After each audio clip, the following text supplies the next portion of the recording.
Ok, Dominique Martin, bonjour. Vous Bonjour. êtes donc le directeur de campagne de Jean-Marie Le Pen Oui, pour la région sud-est des Européennes. Grand Sud-Est. Grand Oui. Sud-Est. Comment devient-on directeur de campagne de Jean-Marie Le Pen? Il se trouve que je suis déjà un cadre du Front National. Je suis secrétaire national à l'animation des fédérations et à l'organisation interne. Moi-même été candidat 25 fois avec des résultats honorables. Le président s'est dit tiens, on va essayer Martin. Et là c'est particulier parce que c'est quand même Jean-Marie Le Pen. Ouais.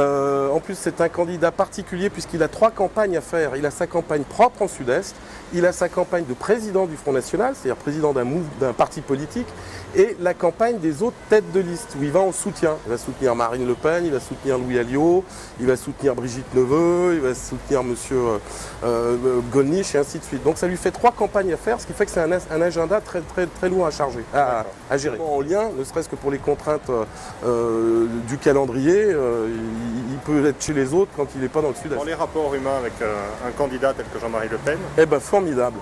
Je pensais que ça serait très directif de sa part et pas du tout. Il délègue complètement, il fait confiance.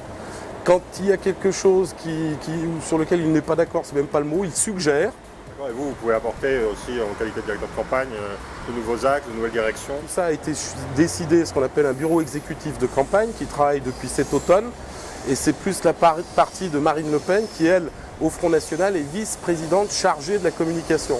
Alors nous sommes passés dans chaque département avec à chaque fois la visite d'un lieu entre guillemets symbolique en relation avec l'Europe, soit qui montrait les méfaits de l'Europe, soit qui montrait que des coopérations internationales hors Bruxelles étaient possibles. Bien, Christophe Goudot, bonjour. Vous êtes secrétaire départemental du Front National pour le département du Rhône. Et vous êtes actuellement en meeting à Lyon avec Jean-Marie Le Pen. Alors comment ça se présente? Bien, écoutez, nous avons appelé tous nos militants de la région Rhône-Alpes, aussi beaucoup de Lyon. Donc je pense que ça va être une belle fête politique, un meeting à l'ancienne, j'allais dire. Un vrai meeting pour l'Europe, parce qu'il n'y en a pas beaucoup. Les grands axes de votre campagne? La campagne européenne, même si elle n'a pas vraiment démarré, elle commence maintenant. Pour nous, nous sommes en campagne depuis 2 mois. La campagne, elle est axée surtout sur la défense des souverainetés, des identités. Sans une Europe de coopération, une Europe de projet, on peut savoir ça avec Airbus, avec Erasmus, avec d'autres projets.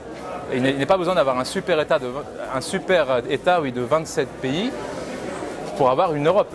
L'Europe géographique, l'Europe culturelle, l'Europe historique, elle existe. Question un peu récurrente qu'on doit vous poser, le financement d'une campagne pour un parti comme le vôtre qui a eu des difficultés financières mais qui était quand même arrivé relativement haut. Aujourd'hui, quelle est la situation pour vous? Eh bien, comme d'habitude, nos candidats empruntent sur leurs fonds personnels. L'élection européenne, il faut pouvoir emprunter 1 100 000 €. Donc voilà, c'est ce que nos candidats ont fait. Le paquebot sera vendu au mois de juin, fin juin. Mais chaque élection, chaque candidat finance sa propre élection.